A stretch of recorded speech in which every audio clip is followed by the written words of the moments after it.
Fighting continues in Syria with no end in sight. Hello, I'm Mike Walter sitting in for Anna Naidu, and this is The Heat.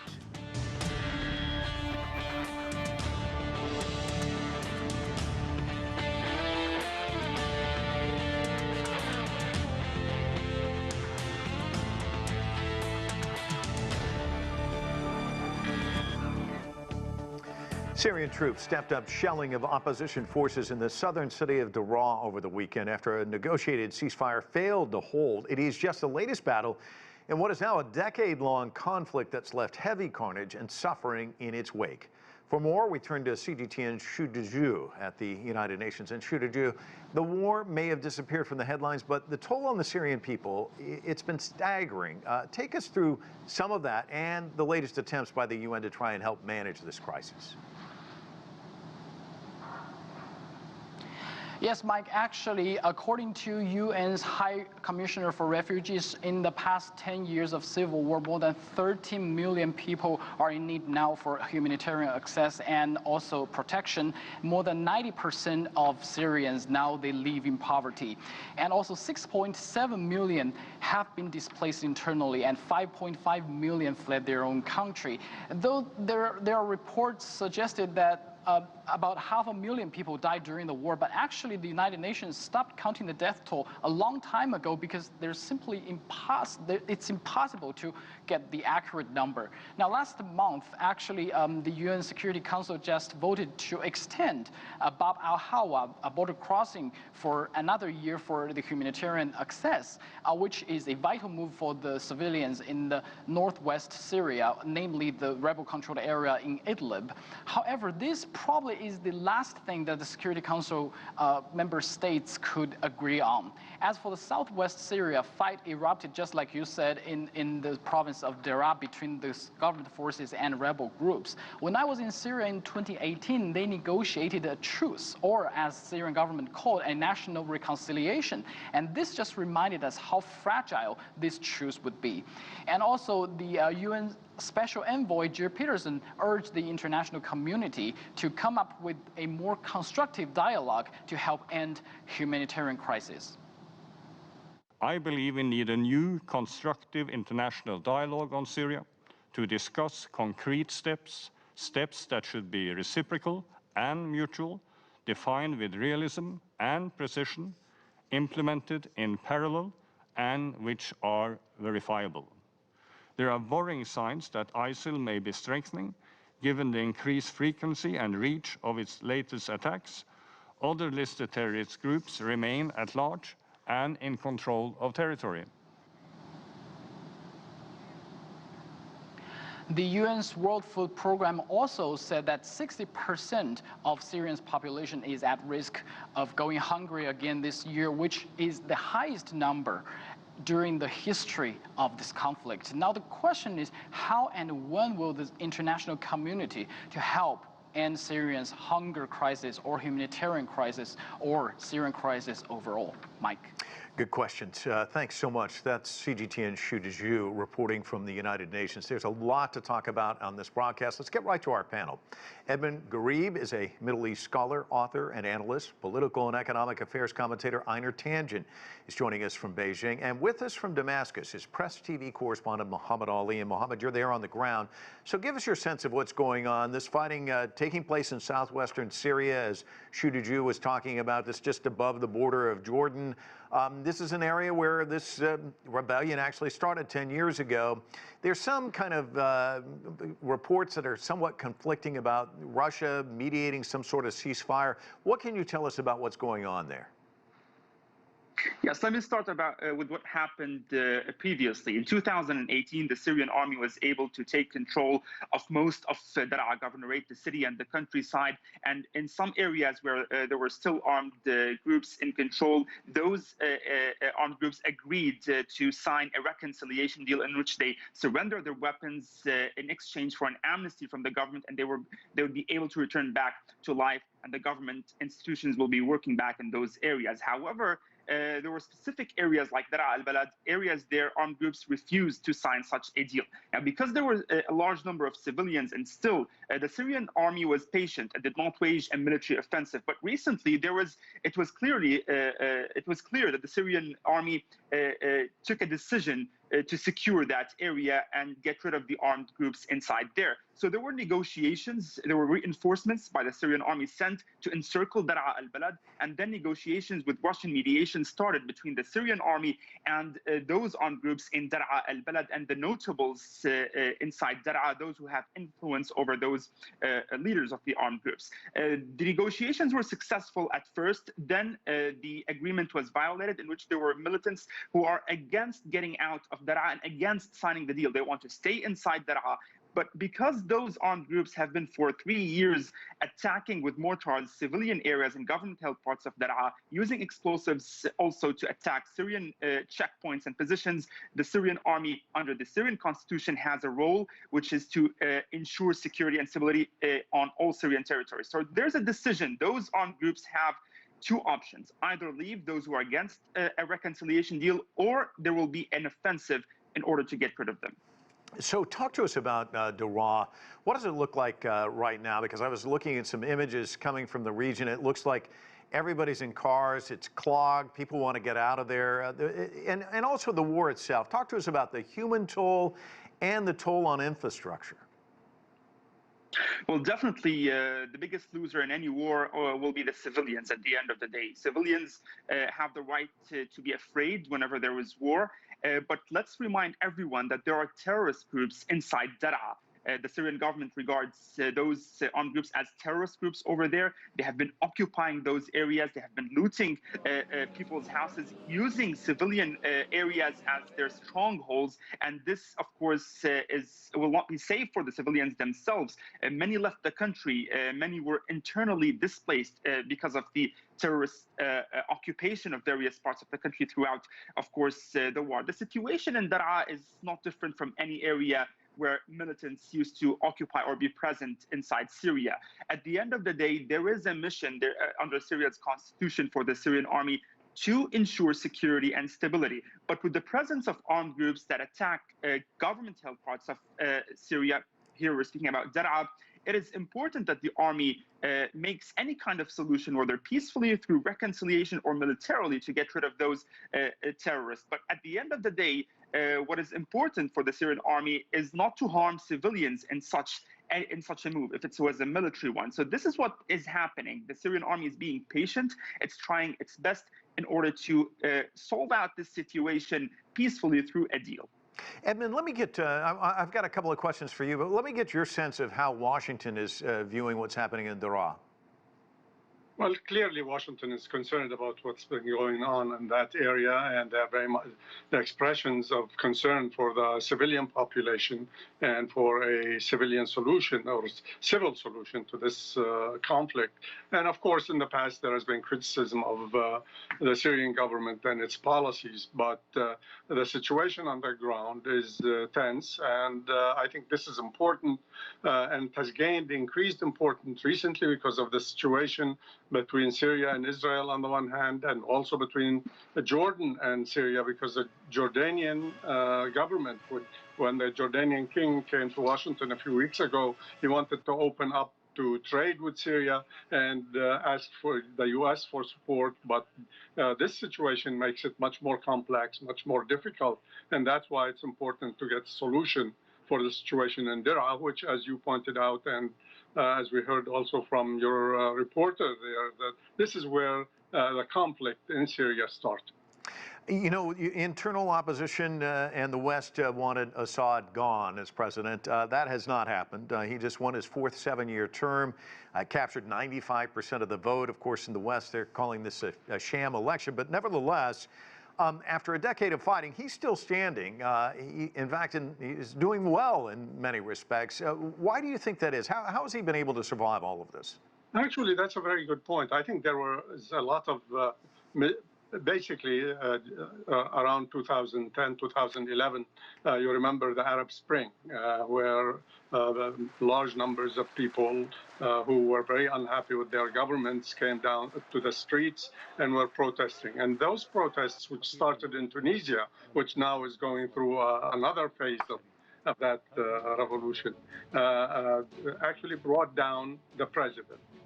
This happened also in Egypt. So basically, many of the Syrian opposition to the President Bashar al-Assad in Damascus felt that this was going to happen in Syria. They believed that this is very similar to what's happening in other parts of the Arab world. But the situation in Syria is much more complex. It's quite different than what happened in Tunisia, in Egypt, or in Yemen, or in Sudan, where presidents were forced to leave, resign. Syria is much more complex. The country is much more divided. Its social, sectarian, ethnic makeup is quite different, and that makes it much more complex. And we saw a division in the country between those who supported the government and those who were opposed to it. And later on, when even though the government appeared to be losing much of the territory, they controlled most of the cities, such as Damascus, Aleppo, Homs, Latakia. These are the major cities. And then around 1915, they began to get support from Russia and from Hezbollah and Iran. And that helped also the regime strengthen its base and then expand its control to most of the areas of Syria, except pockets in the south, and then what we see in the northeast of Syria, where on one side you have the Kurds in control, right. On the other you have Islamic forces supported by Turkey in control in Idlib. Province. In complicated battlefield nonetheless. China and Syria established diplomatic relations 65 years ago. Einar, let's talk a little bit about that, because Chinese State Councilor and Foreign Minister Wang Yi was just in Damascus, met with Assad. He said Beijing would support reconstruction efforts in the country. In fact, he even talked about Belt and Road Initiative perhaps being in play there as well. Talk to us about how you see Beijing, once the dust settles. I mean, the infrastructure's just been torn apart, so much of the country in ruins. Where do you see China fitting into this puzzle? Well, unfortunately, this is not an only example. You go to Iraq, Yemen, Afghanistan. There's a series of broken countries that are now being abandoned, both by Europe and the United States. Basically, it was a failed experiment to try to see if they could impose their kind of liberal democracy. It hasn't worked. It's left carnage in its wake. And now China is trying to figure out how it can be a constructive force in trying to create regional stability. But that is a long road. There's a tremendous amount of money involved. And the question is political risk and stability. And it's interesting. I want to ask you, Edmund, about that. He says it's a failed experiment. I mean, we're talking about the 10-year anniversary of the Arab Spring. You've touched on Tunisia and some of the other countries. It was seen early on as kind of this heady effort towards democracy. I mean, when historians look back at this period in the Middle East, what are they going to write about the Arab Spring? Really, that's a very, very good question, because I think there were a lot of hopes that the Middle East is going to witness a lot of changes. There's going to be moved towards more democratization, more liberalization, at least in some parts, although there were other forces that wanted to return to a more Islamic society, for example. That's what we're seeing now in Tunisia, for example. You have a secular president and secular forces supporting him, and on the other hand, you have Al-Nahda, which is an Islamist group, and so there is that. Nevertheless, what we have seen, unfortunately, is that it has not led to democratic change in many of the countries of the region. What we have seen is a return in many places to strong government rules, centralized rule, to military governments in some areas. Tunisia perhaps might be one of the best examples of where there might be a chance to see a more open society, and that has to do, again, with the unique background of Tunisia. Yemen, we see there's a lot of conflict. Sudan also will have to wait and see. It's still right now in the midst of the changes that have taken place. But I think this is a significant development that we have seen, at least in some countries, and it reflects the need for change. Nevertheless, some of the change that was coming was, in fact, and that's why in Syria we see what we are seeing is that there were a lot of people who were opposed to the forces who appeared to be opposed to the government, the central government, and many of them preferred to support the central government rather than the opposition. Well, Mohamad, let me get back to the human cost of this war. The UN Special Envoy to Syria, Geir Pedersen, talked about that recently. Let's listen to a little bit of what he had to say. It is almost incomprehensible in scale, with 13 million people forced to flee their homes within Syria and abroad, half the country's pre-war population. This is a profound humanitarian and national tragedy, and also a ticking time bomb for regional stability. We need to see actions that create the necessary conditions and confidence for safe, dignified, and voluntarily return. Mohamad, let me ask you, not as a journalist, but just as a person, you know, as when he puts it in these stark terms, just describe for us what it's like to have lived there for the last decade, not just report on it, but to have to kind of live through this, you know, what's happened in your country. Yes, definitely it was very difficult for Syrians from all walks of life inside the country to live during this war. At first, in the first 6 or 7 years, it was very dangerous. It was very difficult for Syrians. For example, here in Damascus, people used to go to their jobs fearing that a mortar could land near them and they would be killed.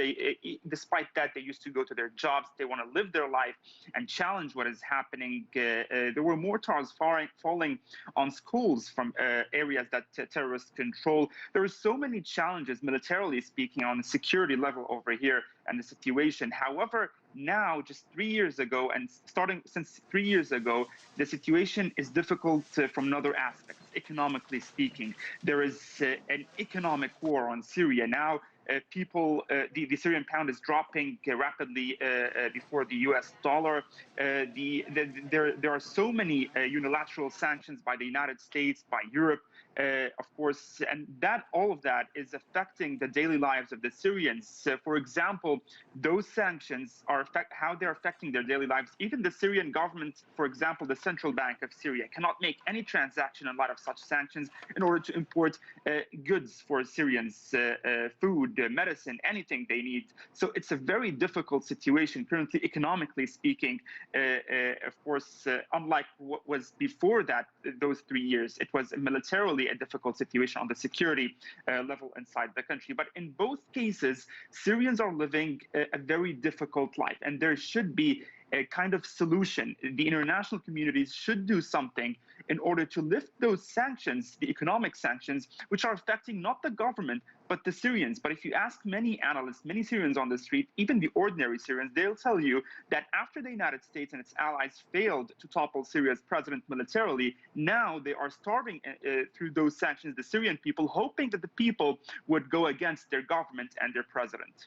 Let me ask you a follow-up on this, because you're talking about adults like yourself, where undoubtedly it's very difficult. You're talking about the economic impact of all of this squeeze there, but nearly 2.5 million of the kids there are out of school, 1.6 million more at risk of dropping out. These children there, many of them have never known a day when they weren't at war. What has it done to the children? What does their future look like? Well, their future will be definitely better if the international community helps Syria, not imposes sanctions on Syria. If reconstruction starts in Syria in order to build a better Syria. Now, I'm not sure about the numbers, because even the United Nations cannot count them correctly. At the end of the day, there are areas that are under terrorist control in which even the United Nations cannot enter or count people over there, whether the death toll, whether the students out of school, or any other number.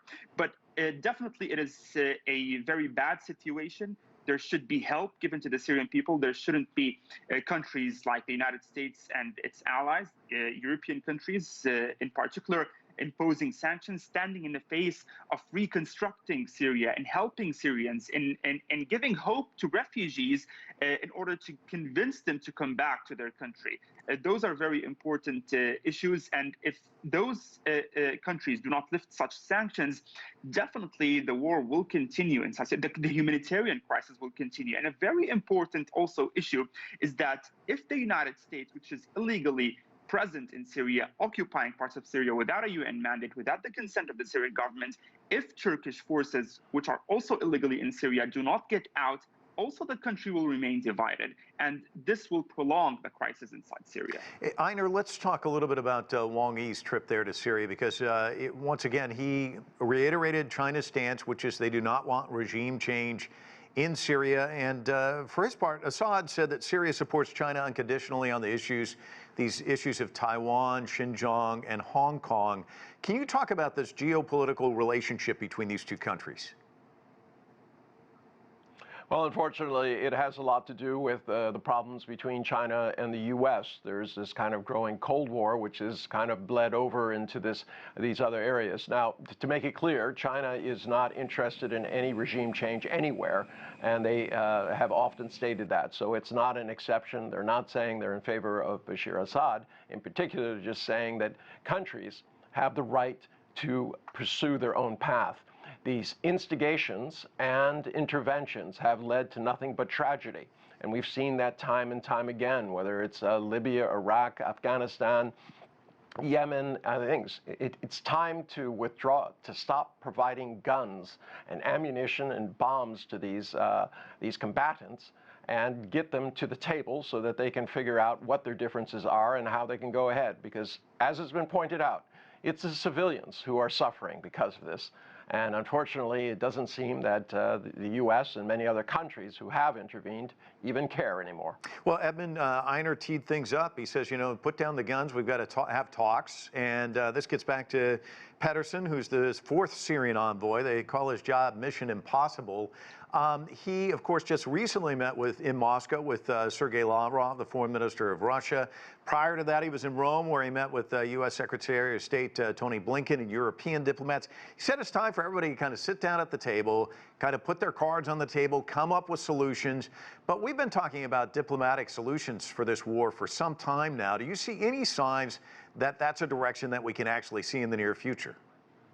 The divisions are deep and they are real. In fact, much of the problem that we have seen in Syria is the fact that many countries intervened in countries' affairs and they supported this party or that. They supported one faction. Even the opposition is fragmented. There are tens of organizations and they were supported by different countries in the region. And that makes it very complex because Syria has a very important geostrategic position in that part of the world, and a lot of countries are interested, not only the regional players such as Turkey or Jordan or Saudi Arabia or the other Gulf countries or Israel, but also you have the Europeans, the Americans who have supported with varying degrees of support to the opposition. So basically the situation became much more complex than a lot of people thought, and that's why there is a need for dialogue among the different parties, and that's why there is a need for real dialogue, not just going through the motions. And we are beginning to see, at least the Russians are beginning to make a new effort. We'll see whether that's going to go anywhere, and that's basically to try to bring in some opposition elements from different factions and try to get them to sit down also with the other parts of the opposition, as well as with the Syrian government, and perhaps that might at least move things forward.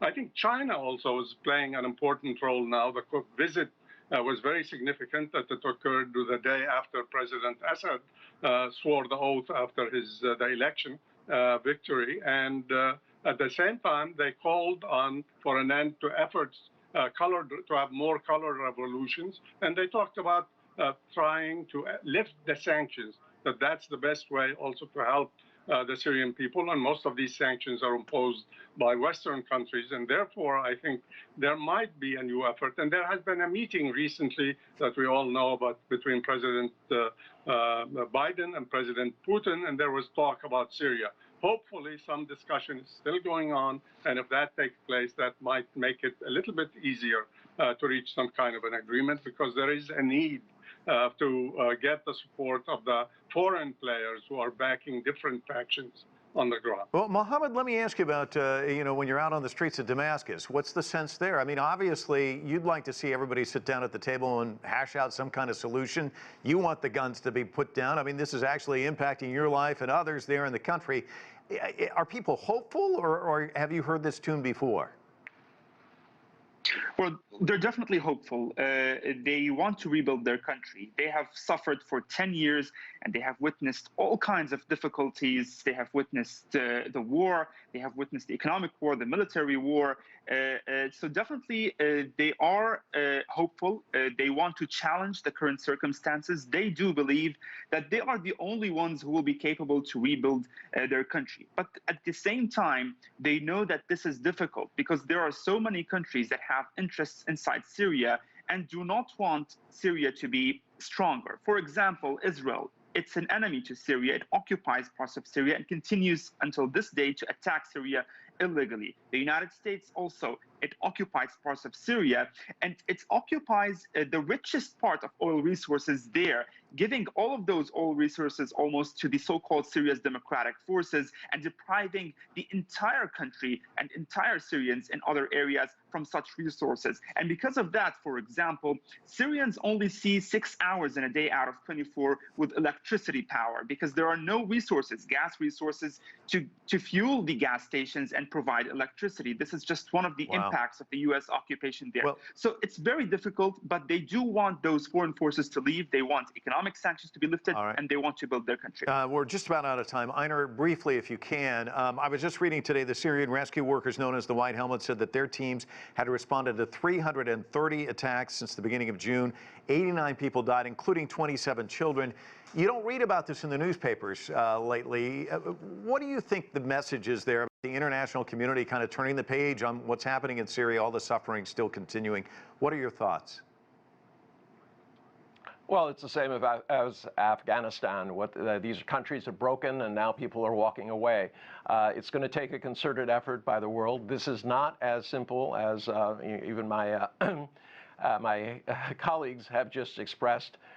There are moves both by Russia and Iran who are interested in this area and preventing more Western types of forces gaining more ground there. So it has to be stopped, looked at as a chessboard, and start looking at this as a group of people who need aid.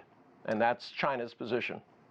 And we are going to leave it there. Gentlemen, thanks so much for joining us. Some great insights there. Appreciate the debate. That is it for this edition of The Heat. I'm Mike Walter in Washington, D.C. Thanks so much for watching.